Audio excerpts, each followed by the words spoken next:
There's another area which we haven't even mentioned today, which is something I heard listening to this professor from New York and talking about QAI, which is quantum AI, you know? Instead of comparing ourselves, understand who you are and where we're at. If you don't do this and if you don't come out of lockdown with this qualification or this business and so forth, then you've wasted your time. Who owns the business here? How many of you have mentors? Everybody needs counseling, everybody needs mentoring. It is something that is indicative for our own mindset. Things are rubbish right now. I'm not having the best day, the best financial year, and I'm not having the best ride. You don't realise how bad that is for your health mentally, physically, in every way.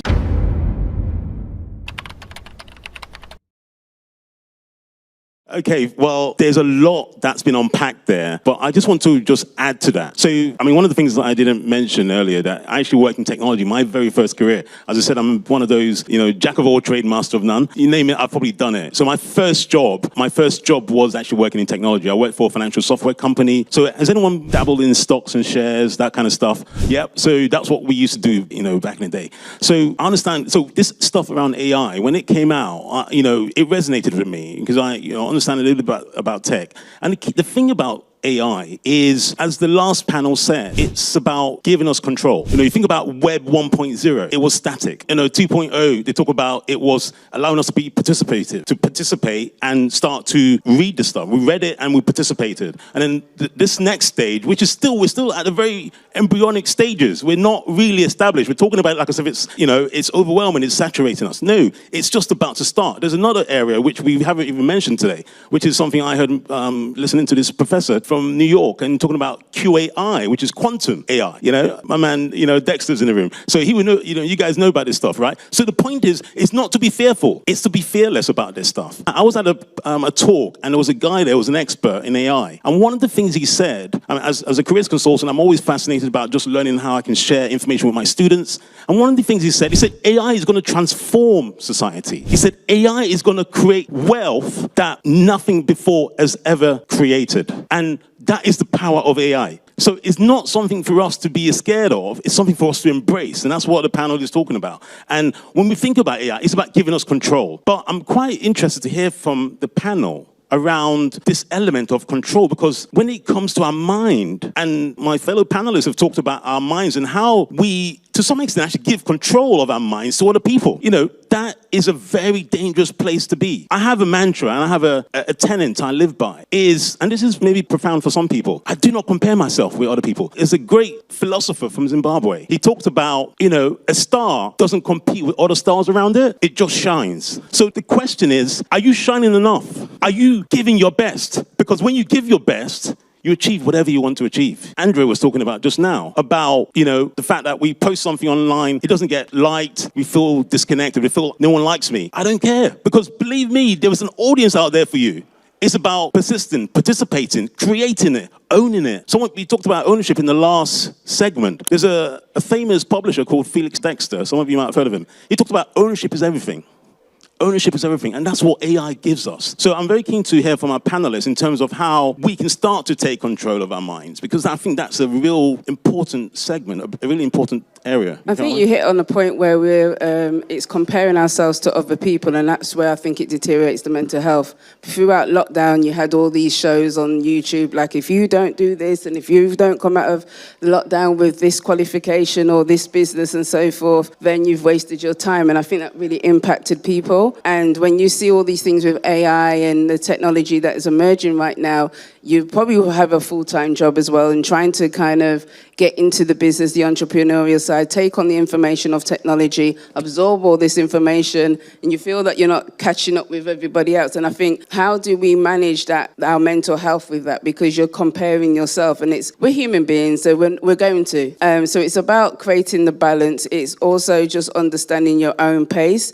Instead of comparing ourselves, understand who you are and where we're at, and creating that plan. But also take advantage of what we're about to learn here. Take nuggets. You don't have to leave here with with all the information, take key points and go and do your research at home so that you can pace yourself, not feeling, oh, if I didn't understand that and now I feel like I'm out of sorts. Just take the nuggets and just go and do further research. And I'm sure there's a wealth of people around that can help you and signpost you to different resources. Quick question to the audience.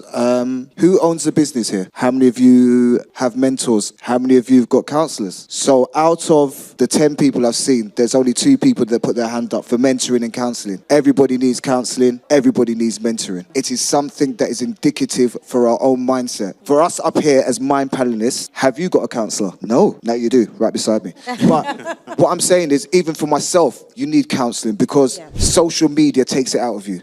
The world takes it out. People put onto you and you listen to people's problems and you therefore have to help them to navigate. Now, AI can't emotionalize nothing. No matter what they tell you, all these IT people, it can help you make money, but it can't solve your health and it can't help your mental health because your emotional side to you changes indicative around people that you're with. So no matter what environment you're with, your emotions will always change. So you're always going to be ever evolving. AI is going to be evolving with you, but it's not going to be you. So you need somebody that's going to be able to give you a word of advice when you're going through a tough time. When you're down and you're not feeling good about yourself, you've got no energy. How many people have been at that stage where they've got no energy?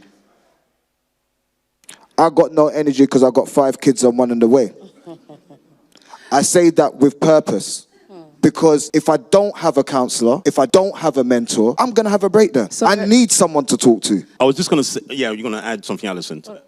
All right, I was just going to say that it's been actually a learning curve for me as well. So I go into businesses and I primarily work with directors, leaders at C-suite level. And it's always really interesting that often when we talk about corporate mental health or mental health in general, we often leave ourselves out. We always think of other people before ourselves. And I am going to put out something to you. For once, when it comes to your mind matters, what concerns you, and you heard it from me, and I'll take ownership of it. It is okay to put yourself first. It is okay to be selfish about where you are, how you're feeling, and how you're taking control of that very moment in time. And I'm actually going to share a very short model that I share with a number of other people that I work with. It's called the APE model. Please don't take any connotation around it. Let me explain. A is to accept where you are. Often, that allows us to take control of where we are. So accepting, I'm not feeling great today. Accepting that,